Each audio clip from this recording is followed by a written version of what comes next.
Anime usually has big age gaps, but a man named Anis might have finally broken the record when he reincarnated after 2,000 years to attend a magic high school. You might already know where this is going, but since brother is so devious and so overpowered, I'll be ranking him on every tier list I've made. Men's tier list and gentlemen's tier list. 2,000 years ago, there lived a demon lord so infamous for his destruction upon the world, annihilating humans, spirits, and all races. His reign of terror was so bad and he was so feared, the world all simultaneously gave him the title, the Demon King of Tyranny.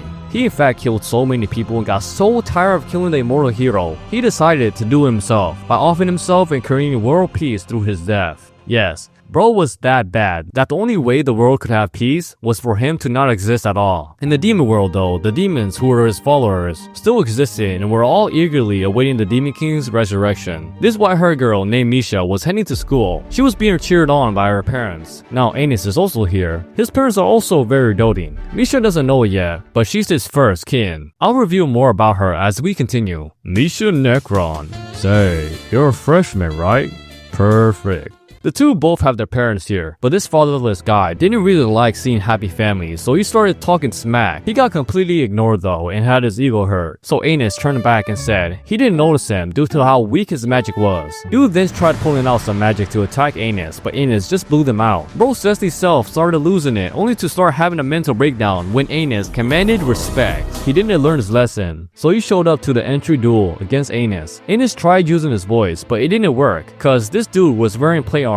Not sure how that works, but the rules here are pretty simple. Make the other guy give up or break their legs. The dude pulled out a magic sword, flexing it off, but Anis roasted him and just blew out the flames. Where'd you get that sword? From Timu? You know what? I'm not even gonna move, breathe, or blink. The dude thinks Anis is scared due to his tiny plate armor, but Anis shows him he's really not him. The guy is dead confused, which Anis says, "You hear that? It's my heartbeat. Just my heart beating is enough to instantly kill you and destroy your entire generation." Then proceeded to violate him even further. When Anis tried giving him mercy, bro was like, "Damn, I want more. I'm too dumb to realize I'm up against the main character." Anis just steps on him and says, "You won't give up?" The dude makes a bet that Anis can't make him give up, so they sign a contract. And for some reason, this dude thought it was something sweet and ended up getting killed instantly.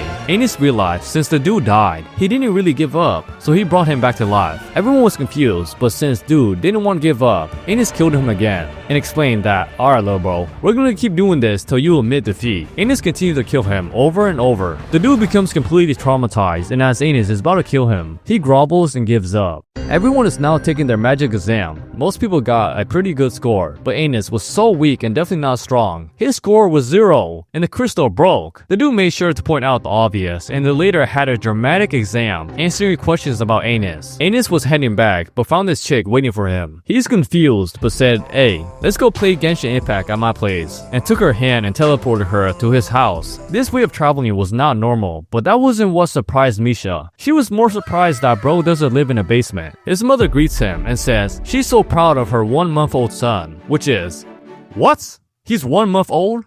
Alright boys, gather around. Is this legal? Who's the creep? Cause the girl here is 15 and Anis is 1 month. But he's also 2,000 years old. Either way, it sounds horrible for the both of them. Anis introduced his new girlfriend, which he met 4 hours ago. His mother was both frantic and happy. His father came in like, "Damn, that's my boy." After a quick celebration, the family ate together. As Anis is enjoying his meal, his mother turns serious and asks why Misha liked Anis. Misha just says Anis promised Calistoic would finally make a part 2 of David Goggins if this got 1.5k likes. His mother was pleased and the kind family accepted Misha in without any questions. Anis is a gentleman, so he walked Misha home while she spoke about her complicated family affairs. Her parents were never around, and the dude we saw was actually her guardian, as Anis also shared his struggles, which was about the tormented humans he slaughtered, calling him a demon and evil. What a bunch of bullies. Right guys? Misha made herself waffle material when she told him to kneel down a little and pat his head. This was to reassure him that it was going to be okay. Anis decided to make it official on the spot, which made her happy. But something suddenly happened. A bunch of magic barriers appeared around them. It was this dummy from before's brother. Even his brother though couldn't tolerate his annoying attitude and decided to kill him himself. Anis was confused. Was he not here to avenge his brother? but dude was just hating. Anis started claiming that he was the Demon King, but no one believed him, and he was about to get attacked by everyone. The dude realized his magic is out of control, and it blew up in his hand. He was injured and stood back and tried doing the same thing. He hated Anis for having too much game, so he blasted him to hell. But he was shocked when Anis was still alive. Anis was like, you know what? Since you want to use an attack that I made, I'm gonna make you throw hands with your little brother. His brother came back to life, acting like an overpowered zombie. He tries to kill his brother, but this time, his little brother is much stronger. Anis told him that the only way to save his brother and himself is to embrace his brother and show him some love. This somehow turned into a power friendship anime. But as his brother lunged at him, Anis tells him to call out to him, which caused both of them to instantly die while making out. Anis was very disappointed in his descendants. He revives them, and they're still unwilling to accept him as the Demon Lord. They ask who he is, which he responds with, I am Anis Voditold, the Demon King of Tyranny. The next day, brother pops up in class, talking about killing everyone. But this isn't an American high school, so he sits down and says it was a joke. Misha told him no one laughed, which Anis noticed that everyone had their eyes on him. Misha tells him there's a rumor that he might be that guy. Turns out the Demon Lord made a deal with the hero. They both agreed on peace. Also, when Anis was born, he named himself. Right now though, he's in class chilling with Misha. He asks if she knows the Demon King's name, but they're not allowed to speak of it aloud. So he reads her mind. Turns out the Demon King they remember has a different name, as if history had been rewritten. A girl passes them and the class soon begins. During class though, both the girl and Anis raised their hands. The teacher straight up said, peasants can't raise their hands. The one in the white uniform are commoners, while the red is royalty. She tells him if he's wrong, he'll have to drop out. Anis looks at the magic and says, it's wrong, and surprises everyone by fixing it. Later, all group leaders had to state their name. This girl was Shasha Necron. Anis points out that she has the same nickname as Misha. It turns out, they're actually sisters. Misha pretty much thought, instead of choosing, why not both? Anis introduced himself, just to tell everyone they're wrong. No one ends up joining Anis's party, which Shasha walks over to talk smack. She began insulting and reveals that Misha is just a doll animated by magic. Anis says, a wafu is a wafu, whether it's a slime or a meal. The chick gets angry and she tries blowing him up. But nothing happens, besides a few cracks. He got up and was like, I can also do that. It shocked her in the class. He sat back down and said she could join them if she wished. She just said that wasn't her sister and left. Anis and Misha were leaving class but encountered the chick, who offered a duel. Whoever loses has to do whatever the winner says. The next day, they meet up in the woods. Shasha and Misha created a contract before the battle fully began. The team had a squad, while it was Misha and Anis. Misha began making castles while Shasha was flaming the crappy castles. Anis suddenly appeared though and made everyone shiver in their timbers. As she was about to order an attack, Bro said, I could hear you. She thought that he wouldn't be able to break through their anti-barrier fortified castle. But Anis said, oh, so I just don't have to use magic. And grabbed the entire castle, lifted it up and threw it into the air, caught it, then began spinning it like a basketball. Everyone was pretty cooked because Anis threw them across the world. It devastated the entire team and Shasha quickly gets up. She says they have to use the strongest magic they could muster. She inspired her crew rather quick. They begin casting and Anis acknowledges that they must have trained extremely hard for it. It spawns a freaking giant artillery that sends a giant blast towards our boy. But he summons a tiny flame, fires it, and it completely destroys the giant blast of magic. It flies towards the crew, breaking all protection spells in his path. It blew everyone up and allowed Anis to win the match. Not sure what Misha was doing, but Anis began hitting on Shasha, and she finally decided to join his harem. Team. But it was only after Anis bribed her with her own sister, who Shasha hated. Since Shasha joined, Anis started doing his magic by charming this girl into oblivion, talking about beautiful eyes and soul. He returned home, where his mother, as always, was happily greeting him. When Shasha appeared, it shocked his mother greatly, cause damn, brother can't stop winning. His father is very proud and the family happily had dinner together. After this, Anis was offered more food. Anis is a gentleman, so he walks the girls home. They arrive and he asks if they finally made up. Misha's like, yeah. Shasha said she really like you and she wants you. Misha then went inside the home first, where Shasha thanked Anis for fixing her sister's relationship. Anis gave her a simple advice that if you didn't like your fate, you should break free from it. She tells him to come closer and randomly kisses our boy. Shasha's really trying to take first place. She says it's a kiss between friends, but I don't know anyone who does this to their buddies, besides dudes. At least she's only done this with Anis, and the night comes to an eventual end. Everything moved so fast that it can't even be considered romance. She just met him today and is already kissing all over our Anus. The sisters finally make up, and the next day, Misha lets Anus know that she wants to get Shasha a gift for her birthday. There's also a test coming up that will determine their grade. One of the demon emperors were about to come in and teach class. The teacher told Anus that he better not cause trouble. The demon emperor eventually stepped in, and Anus just said,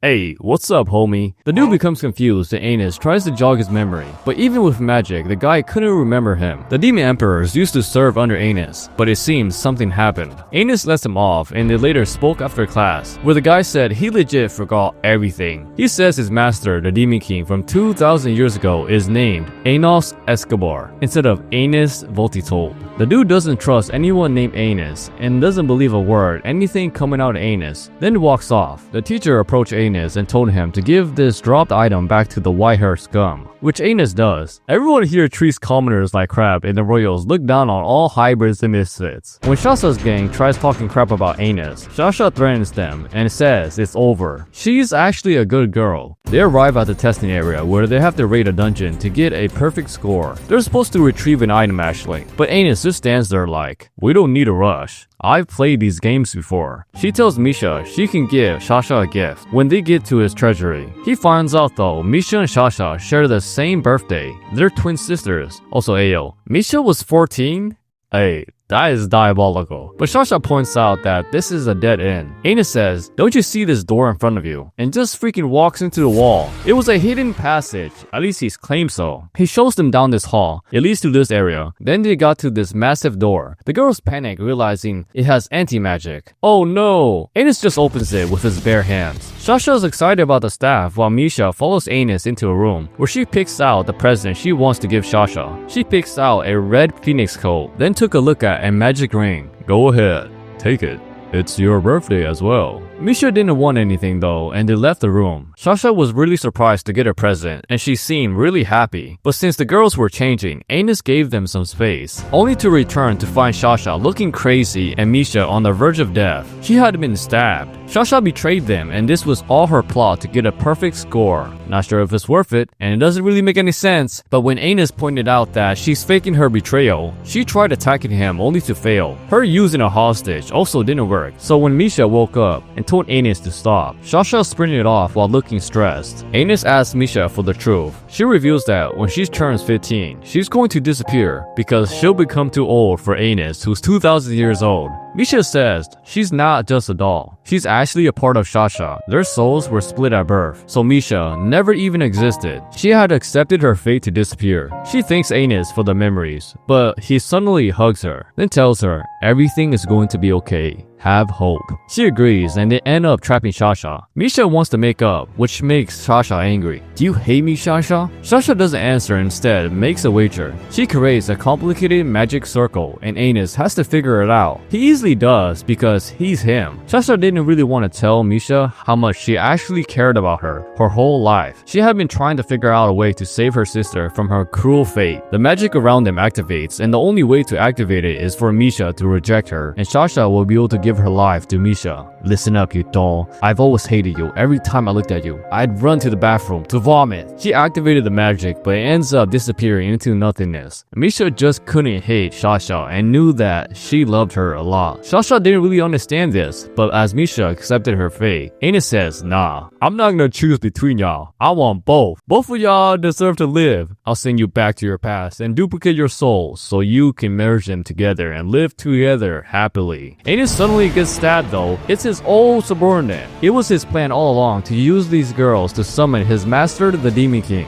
"I'm right here, dumbass." He blasts the dude off somewhere and says killing me ain't gonna kill me, and nicely gives him back the sword. They finally prepare the magic circle and begin going back in time. They end up in this strange place where Anus explains, "The Guardian of Time is here to attempt to stop us. The God of Time summons this subordinate and then gives him the power of time to defeat Anus. When Anus tries attacking him, the magic he casted stops mid-air. Then the dude begins attacking Anus. He has magic circles up, but it won't last long. As Shasha is arguing with him, Anus gets stabbed once again. His weakness was having too much game and bringing his girls here. He ends up dying and disappearing. Anus was like, "Damn, Good job. You finally killed the Demon King. The dude freaks out and backs away to stop time completely, but becomes shocked when Anus just continues walking nonchalantly, saying did you really think stopping time could actually stop me? The dude is like, oh hell no, and tries attacking Anus over and over. His continuous attacks are blocked, but Anus completely sends him away and begins talking to his girls. His waifus break out and begin worshipping him and acknowledging him as the true demon lord. While the girls are merging, Anus decides to end it and summons a magic sword that has killed everyone who has ever seen it. The dude tries attacking him after losing it, but Anus just stabs his face and makes him freak out. Anus finishes him off while letting him know he's the true Demon King. Anus ends up summoning his buddy again, and the dude ends up kneeling before him. It seems he was brainwashed and made to turn against Anus. At least he's back. Anus sends him off while the girls finally finish merging. They question why he's going to school if he can just control time, but he's like, yeah, but